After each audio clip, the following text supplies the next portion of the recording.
तेरे नजरों को नजरों से वार करूंगा, तू बचेगी नहीं आज, तेरे जवानी का शिकार करूंगा।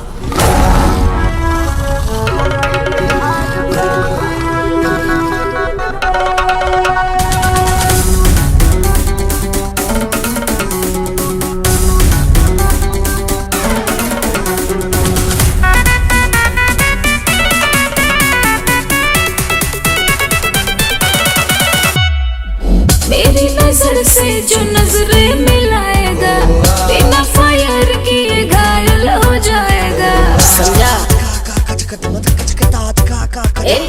मेरी नजर से जो नजरें मिलाएगा, बिना फायर किए घायल हो जाएगा। आशिक हजार मेरे, आओ ना पास तेरे, गली चौराहे पर चर्चा हमारा।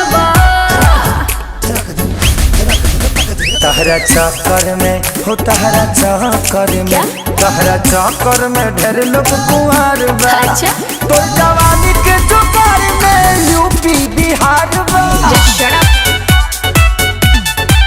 हो तो जवानी के जुगाड़ में यूपी बिहार बा।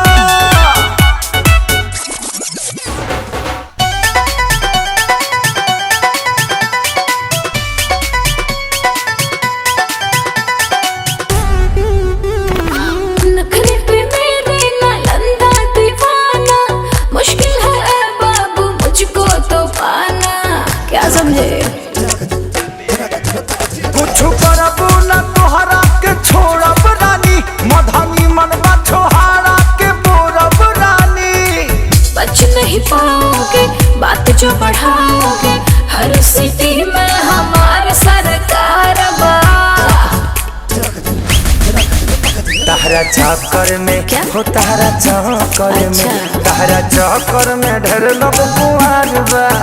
तो जवानी के जुगाड़ में यूपी बिहार बा। तारा ज्यादा पता बा। हो तो जवानी के जुगाड़ में यूपी बिहार बा। सारा न्यूज़ तोरे लगे बा का?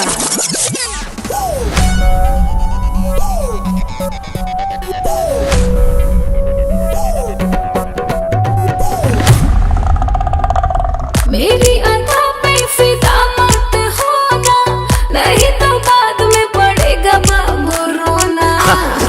अच्छा, क्या समझा? हमरा कुछ के दम नाही बाए सोना, तुम खेसारी पवन के कभी मत होना। जाओ जी जाओ ना, गुस्सा बढ़ाओ ना, तोहरा से मुहुआ लड़ावल बेकार बा। सुना, तहरा चक्कर में हो, तहरा चक्कर में, तहरा चक्कर में ढेर लोग कुंवार बा। तो जवानी के जुगाड़ में यूपी बिहार बा।